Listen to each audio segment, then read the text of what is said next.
We're in the Gavin Lake block of the Alex Fraser Research Forest.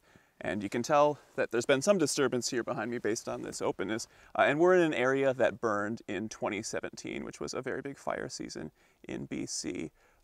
Stephanie, can you tell us just a little bit about the fires on within the research forest that summer? That particular day that the fires ignited in the research forest, we had fire starts all around Williams Lake. I believe we had somewhere in the magnitude of 300 fire starts that day from that lightning storm. In the research forest here, there wasn't very many resources allocated to fighting the fire here because all of the resources available were busy trying to protect the community.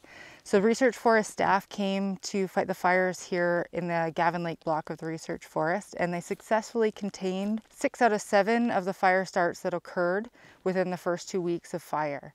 The site we're at right now is a site that had very little access for people to have any firefighting action on site, and also once the fire started there was smoke everywhere and it was really difficult to identify where fires were burning. So this part of the fire burned approximately 800 hectares of the total 1,000 hectares that was burned at the research forest in 2017. What was survival like? Was it kind of one continuous area where there was total mortality, or was it patchy? Kind of what was the spatial distribution? This fire here was a mixed severity fire. So we have lots of areas where we just had low severity burn, where it burned the understory and we have surviving overstory trees. We have areas where just a small proportion of trees were killed.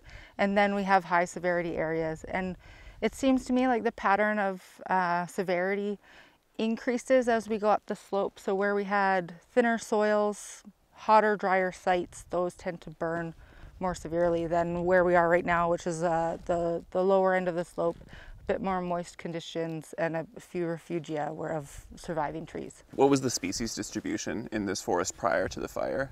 This fire here burned through a stand that was initially a fire originated stand before this fire occurred. So in the early 1900s, there was a wildfire that was started from a settler's cabin not too far away, and this whole part of the research forest was even-aged Douglas fir stand.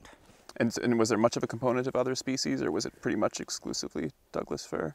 There was a component of pine that would have then died during the mountain pine beetle, and also some spruce in wet sites, but primarily when I was in this part of the forest prior to the fires, it was just 100% Douglas fir. And I know Douglas fir has some resistance to fire, and as we look around I can see some Douglas fir where their stems are charred and have scorch marks quite high up, but the trees look like they're in pretty good shape. So I assume that there were some areas where, I would imagine just about the whole area burned, but in some areas the fire dropped down to the surface and the trees were able to survive, and in other areas it was a crown fire and took out everything. Yeah, I believe that we did have this sort of mixed fire behavior during those fires. We also had we probably had a mixture of fire severities because of the arrangement of trees within the stands. This part of the forest had quite high density, small diameter fir, which would have meant its bark was a lot thinner. Those trees would have been more likely to die in the fire than areas where they were a bit more well spaced, more diameter growth and thicker bark on the trees. Did you have salvage logging occur here, and what did you take into account in making those decisions? We did do salvage logging at the research forest over the course of about 4 winters. The immediate consideration post-fire was to recover any volume that would have degraded quickly. So we focused heavily first on stands that had a spruce component. Spruce doesn't have nearly as long of a shelf life as Douglas fir. And then we focused on high severity burn areas where everything had been killed. Part of the reason for that was that the primary management objective on this part of the research forest is to maintain mule deer winter range habitat. And a key component of that habitat is crown closure of Douglas fir to provide snow interception and a food source for deer in the wintertime. And so our management was to retain as much of the low and moderate severity burned areas as possible to see what would survive even through lag mortality, so that we could retain as much structure in the forest as possible when we were doing our salvage logging. Of the areas where there was high mortality, what proportion would you estimate did you do salvage logging on? Of the high severity areas, I'd say we probably salvaged maybe 80% of it. There was some areas with high severity that were on really rocky sites or really steep scree slopes that weren't safe to operate on. We also have some high severity that was in old growth management areas that we've let just regenerate naturally. What's the regeneration plan in these areas? Are you relying on natural regeneration or planting or a mix of both? And then how are you making those decisions? Initially, post-fire, there was a lot of concern that these burned areas would have a really hard time coming back to Douglas fir specifically for that habitat objective. We've been really fortunate that post-fire there was a really big cone crop, and then we had several years of moist summers, and so those seeds germinated in that beautifully prepared seed bed, and those trees established well and are surviving through till today. And so we have planted just for insurance purposes and to get some of that improved seed on the land base, but we're actually finding that the natural trees are having better survival, particularly after the heat dome that we had in 2021.